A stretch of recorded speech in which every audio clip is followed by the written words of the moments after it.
My name is Paul Rauschenbusch, and I am the Associate Dean of Religious Life here at Princeton University. You have tuned in for a very special day because with me is Professor Brother Cornel West, who is the class of 1943 University Professor in the Center for African American Studies. But I will say University Professor is what describes Dr. West best here at Princeton University, nationally and internationally. This is a gentleman, a man who creates an avenue for discussion, for opportunities for encounter, the life of the mind, the life of the spirit, the life of the heart. And so welcome, Dr. Cornel West. I am blessed to be here indeed, and I salute you for the work that you do here. You are such a magnificent force for good at Princeton, our beloved Princeton. Yeah, beloved Princeton. Absolutely. I want to welcome you. I want to mention just a few of the publications that Dr. West has had over the years. He is the author of Race Matters,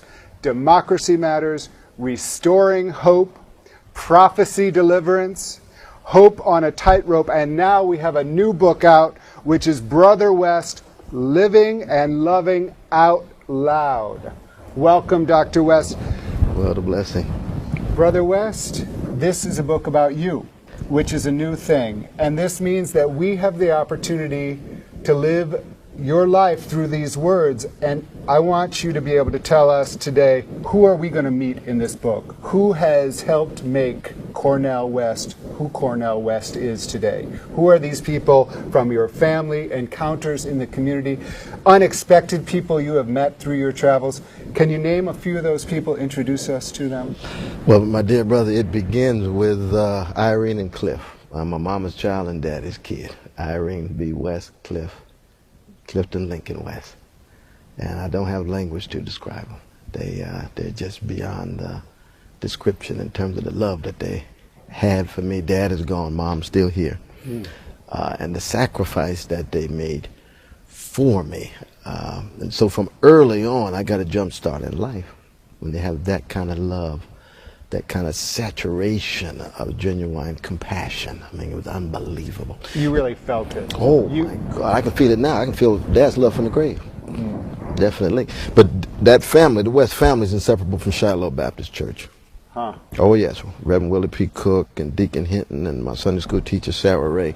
It was an extended family, so that love saturation. Family. Oh, I'm a Shiloh Baptist kind of brother, and I will die a Shiloh Baptist Where is kind Shiloh of brother. Baptist? Sacramento, California. Okay. Very much so. But then my neighborhood, you see, it was a chocolate slice of Sacramento. It was the black section of Sacramento, California. And we had so much love as a neighborhood rather than a hood.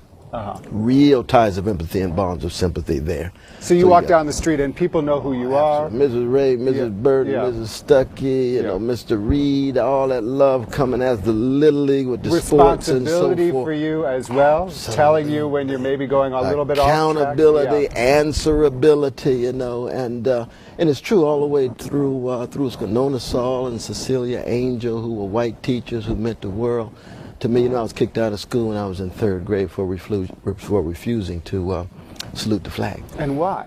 Why did you refuse to do it? You know, my great uncle had been lynched and they wrapped his body with the U.S. flag as it hung from the tree. I was 8 years old. I was in Texas. And you had seen this? No, they told me stories of it.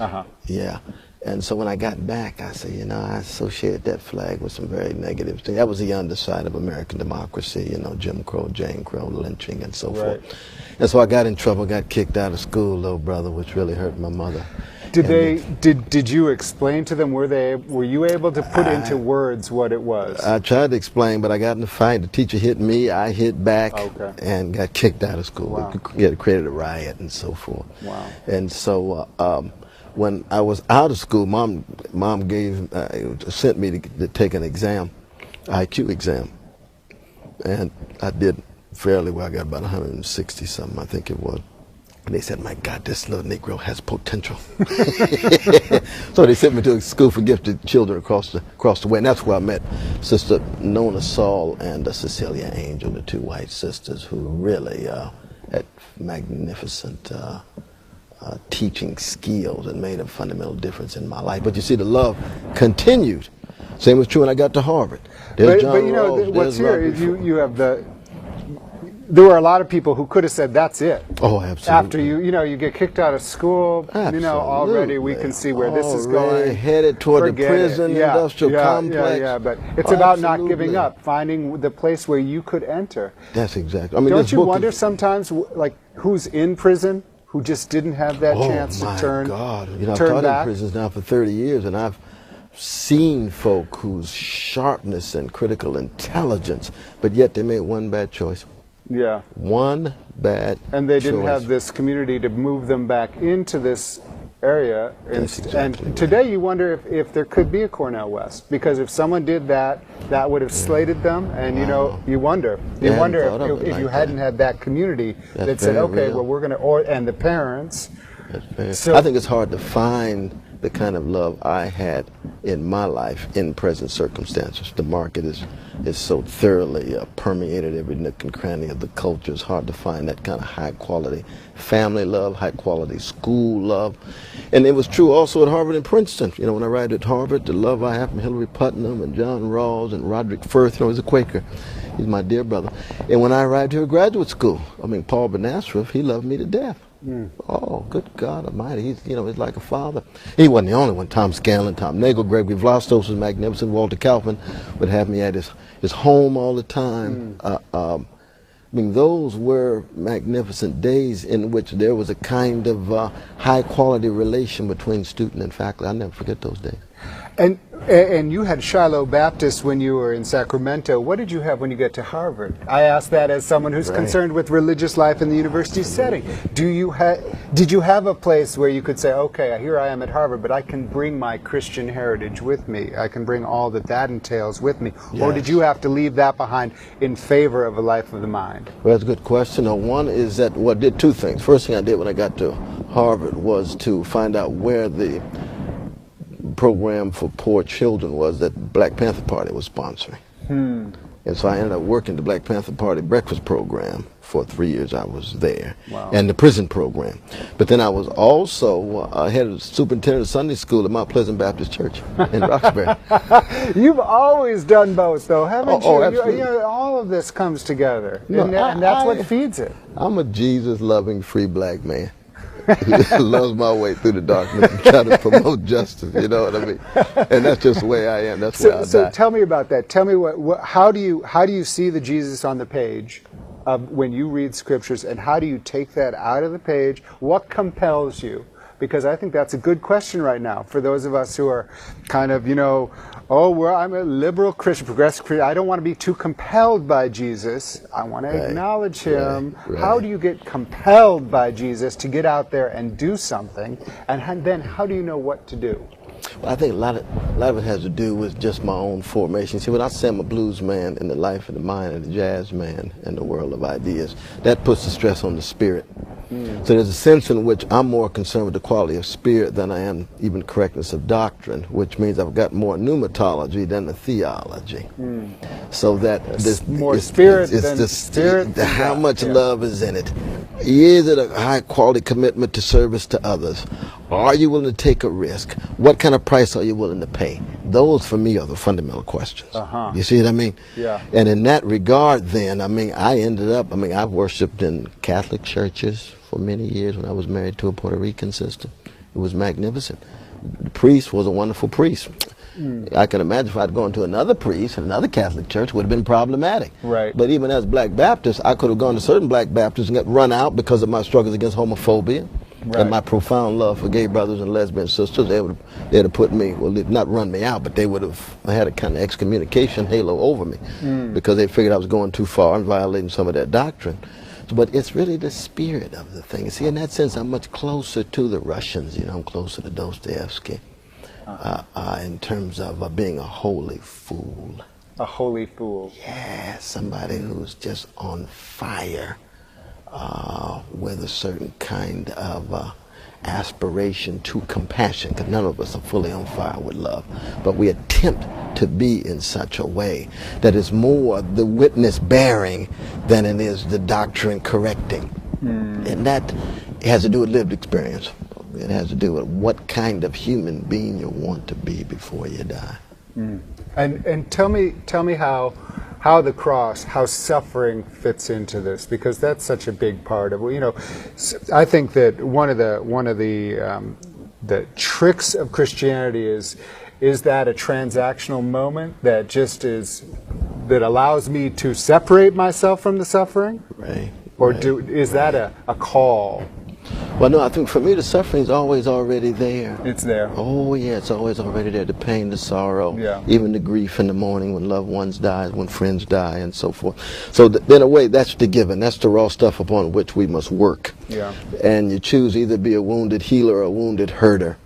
Are you going to use the wounds that you have to help heal other people's wounds? Or are you going to use the wounds that you have to quite kind of naturally reinforce others' wounds just to let them know that you're not the only one wounded? That's more of the kind of natural thing to do. So that's why I believe grace is very important. I don't believe we can do it by ourselves. I really don't. I don't believe in human autonomy. That's why this text is the opposite of the story of a self-made person. I'm not a self-made man. This is the opposite of the self-made person. This is a person who has been made by God, by many community, family, by love, by community, spirit, Harvard, by music. Princeton, music, friends. Richard Rorty, our dear brother, I've got allusions to him, my beloved mentor.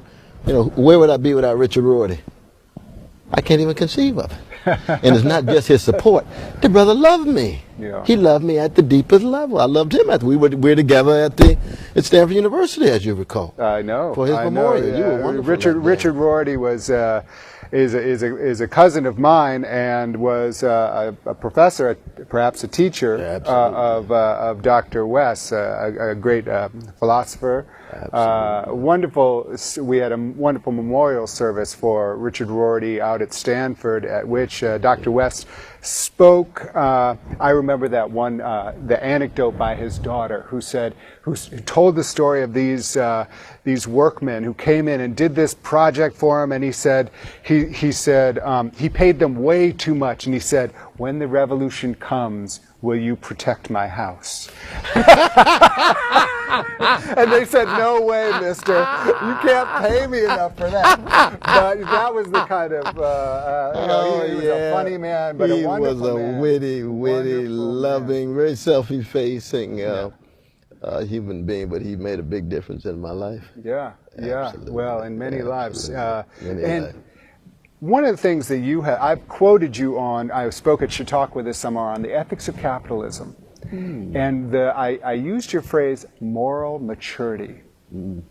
And I wonder, can you tell me, how do we develop a moral maturity?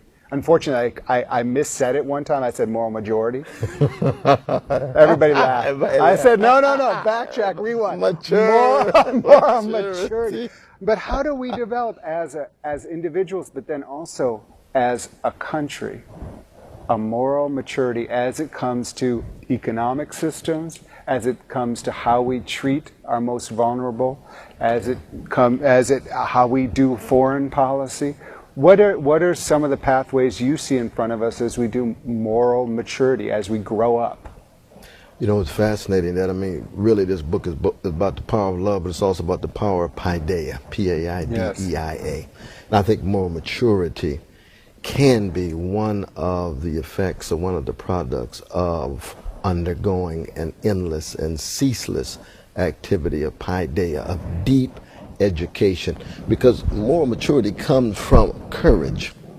You have to have the courage to examine who you really are, to come to terms with the dark corners of your own soul, and then be able to try to forge ahead to become a better human being. So that paideia is precisely about that formation of attention, that shift from the superficial to the substantial. And then a cultivation of the self where you understand you have a history. You have to understand yourself in relation to a tradition. You have a community that shaped you, a family that shaped you, sometimes good, sometimes bad, but you can't deny the fact that the shaping has taken place. And you got to come to terms with your mortality. So you got your history on the one hand, and you've got memory that goes along with that. You got your family and community, your present, and you got mortality. The fact you're going to die. No one of us escape. No one of us get out of space and time alive. So the question then becomes, given that, do you have the courage to examine who you are? Do you have the courage to try to cultivate the capacity to love Not just wisdom in the abstract, but other human beings.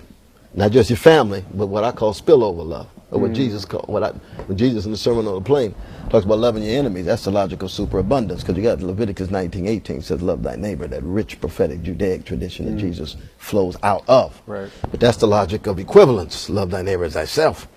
Love thy enemy. That's the logic of superabundance. You can't do that unless you have unbelievable courage and a little grace. But how, I can see how that happens with the individual. How, moral man, immoral society. How do we get there as a society?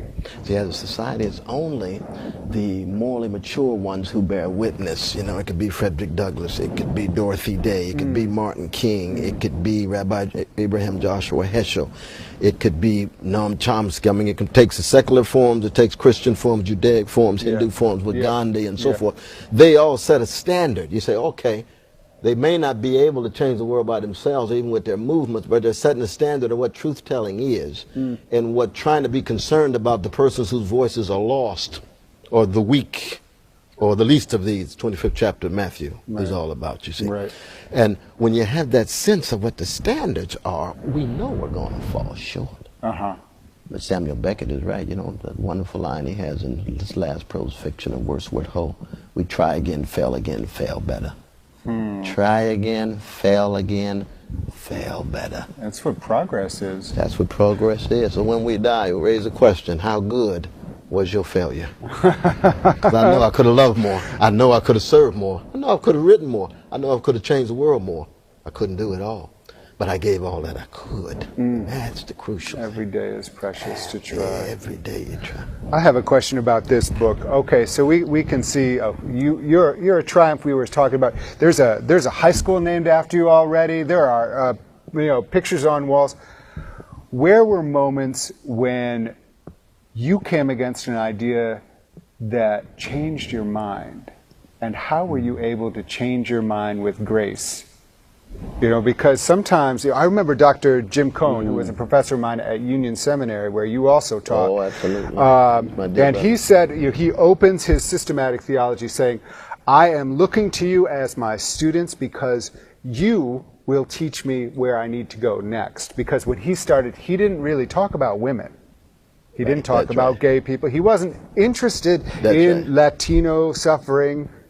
It was his students who brought him along and said, you know what, I hear you and I will hear you if you will hear me. Yes. But that's hard. Yeah. It's hard to be confronted with someone and say, you haven't thought about this yet. Can you think of moments in your life where you had to come up against something that you hadn't considered and someone confronted you with it and changed your mind on something? I think changing your mind is one of the hardest things. I think that's one of the most courageous things. I think, for example, in my own relationships and talking about my marriages, though, where I have to be vulnerable, I have to take a risk, where, in fact, I have to be willing to change my mind about my reading of a situation because I've been blind based on my own fears, insecurities, and anxieties.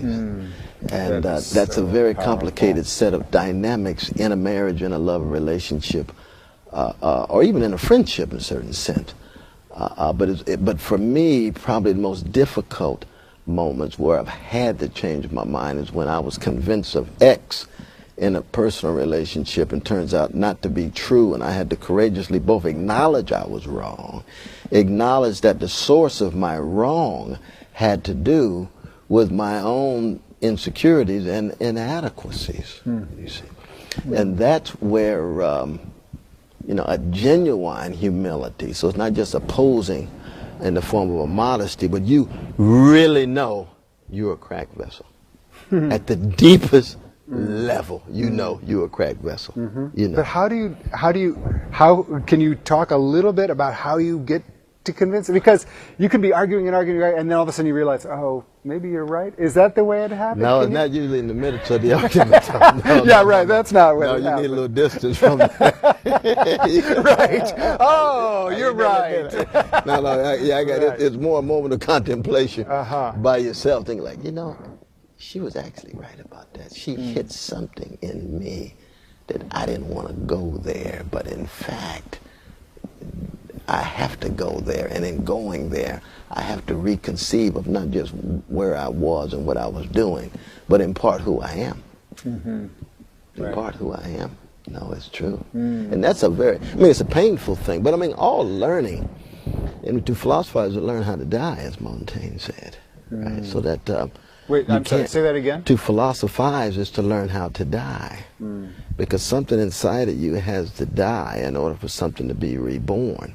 And if something parochial is blinding you, that needs to die for something more cosmopolitan and broader and deeper to be reborn, you see. But that's a painful process. Oh, absolutely. It's a lot less. There's a lot of existential agony in that, and that's paideia. That's what really paideia is. Right. I mean, I tell my freshman students here all the time in my freshman seminar, the tragedy, comic, and the political. You know, we do Plato and Kafka and Chekhov and Is that the Eugene course you O'Neill. teach with? Oh no, that's one all by myself. 'Cause I teach another one with Brother Robbie George on great books. But this is one I teach by myself, and I tell them, I said, you all come in my class and learn how to die. It's, oh, what you talking about? That's right. You're going to learn how to die in order to learn to wrestle with figures who are trying to teach us how to live. But we had to find our own voices so we don't imitate Sophocles or Shakespeare or Chekhov. But we've got so much to learn from them because they've got profound insights to what it is to be But just human. the way you said it there, of course, that sounds like Christianity to me. Well, Christianity has that in structure. In that That's sense right. that Paul says you got to die every day. That's very deep. You got to die every day. No, absolutely. Absolutely. So tell me about, you have done music, you've done philosophy, you've done religion, you've done art. Where do these things intersect for you? How do these various vocations, things that you feel passionate about, where's the core? And what is that? What are you feeding, and what is being fed? I think your word vocation is the key. You know, a certain kind of calling. I've never been called to preach. I'm not a Christian preacher. I've been neither licensed nor ordained to preach. That's a sign of divine wisdom, actually, that I've never been called to preach. But my teaching is a certain form of ministry, and therefore it's a kind of vocation or a kind of calling. And that requires a passion to communicate in whatever form it is. So my 3 CDs trying to communicate to young people who may not read my book. The Matrix and so forth, trying to communicate on the screen with the Wachowski brothers, you see.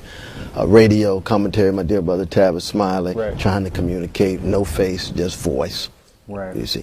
School, room, trying to communicate. Street, church, synagogue, mosque, temple, prison, just trying to communicate. And that has to do with trying to interact. Because when you really love, I mean, the dominant form of love is what you call an interaction. I mean, it's intercourse in the broadest sense of that word, because you want to share. So when you really, really love somebody, you want to share everything with them. Everything, every thought, every moment, every reflection, every evaluation. You're just on fire to share, you see. And when you take that beyond even a personal relationship, when you love people, you want to share. You know, when I go to a lecture, I want to try to share with people all that I am, not just what I know. That's what makes it a blues man. Because a lot of professors just want to make it cognitive. Oh, no. When people leave my lecture, I want their souls to be touched. I just don't want their minds to be affected. I want them to say that there was somebody who laid bare not just argument vision, but laid bare his soul, his sense of what it was to be human. The joy that he finds in being human, the joy he finds in sharing, the joy he finds in interacting, the call and response, which is at the center of black culture, right? The sense of going back and forth, back and forth. No one of us on top. It's not a call response in a vertical way. How things going down there? I'd like to hear what you're saying. No. This is a back and forth. It's like Duke Ellington, right? He's conducting, but it's call and response, you see. He's just another participant in the orchestra. And that's part of my own students must tradition. just soak that up. Well, the students here at Princeton have been so kind to me, though, but that was true, you know, at Harvard and Union and Yale. But students here at Princeton are very special, though. They work so hard. They embrace.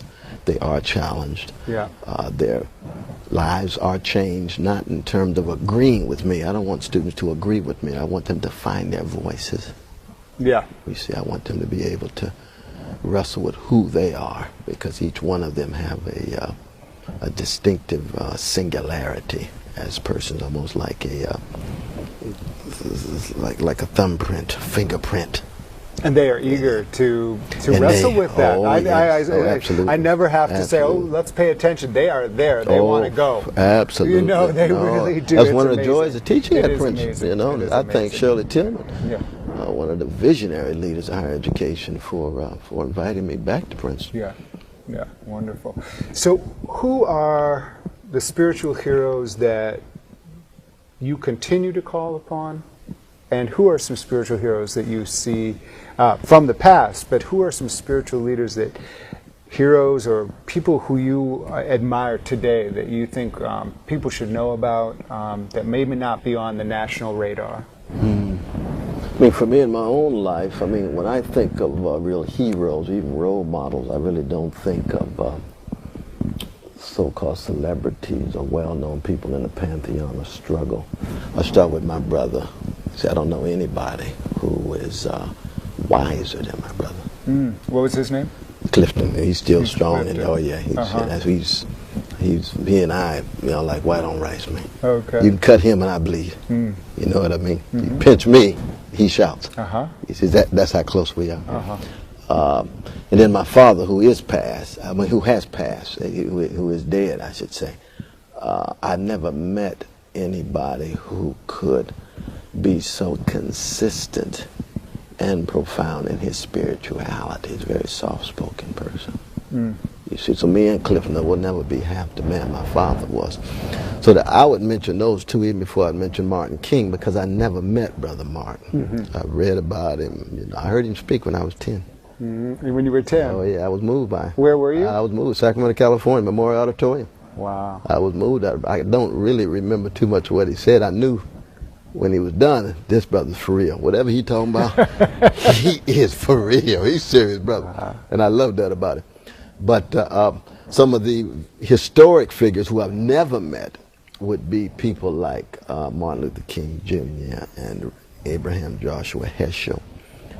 Anton Chekhov really means the world. So does Samuel Beckett. For me, those two towering writers, though both of them lapsed Christians, have so much love, compassion, patience in their work that it just reinforces my own Christian sensibility. That's something. Even given their agnosticism, it's a fascinating thing. Yeah, it really is. It's really helped sustain me. There's no doubt about it. But there would be others, though. I mean, who would be some of the others? It's a good question. John Coltrane. Oh John my Coltrane. God. Yeah, I got a whole chapter on Train in here. Uh-huh. I should not forget him. Love Supreme, Giant Steps. Yes. I've got a picture of his wife and I, Sister Alice, in there. She just passed last year. She's another towering figure of spirituality and artistry. Very much so. Those would be some of the people who I would think. And a wide mix. Again, you have the religious figures, you have the art, the writers, life of the mind, and then you have the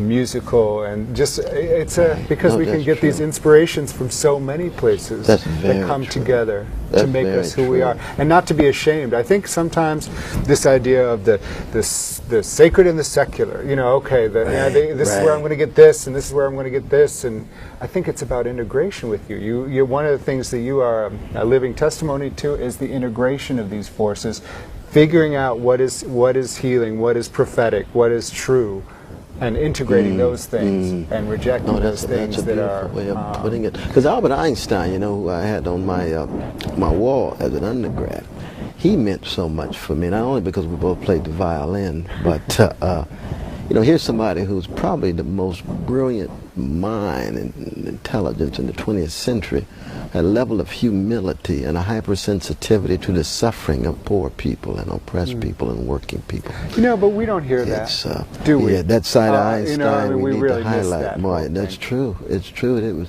his spirit was just so mature that he could have been arrogant and haughty and condescending and aloof, really. Aloof, you know, and detached from the world. And You know, his relation to Paul Robeson here, Princeton's own Paul Robeson, Einstein would embrace him. And not that he agreed with everything, but he knew that Paul's heart in the States was so tied to working peoples and poor peoples, and Einstein's heart was so tied to working peoples and poor peoples. I mean, even Einstein's courage in regard to the Israeli-Palestinian issue, to ensuring that there's a sensitivity to Palestinian brothers and sisters, even as Israelis had the kind of security necessary so there wouldn't be another Holocaust. So he was always looking to, I mean, that first chapter of Isaiah, the orphan, the widow, the oppressed, the fatherless, those whose humanity had been rendered invisible.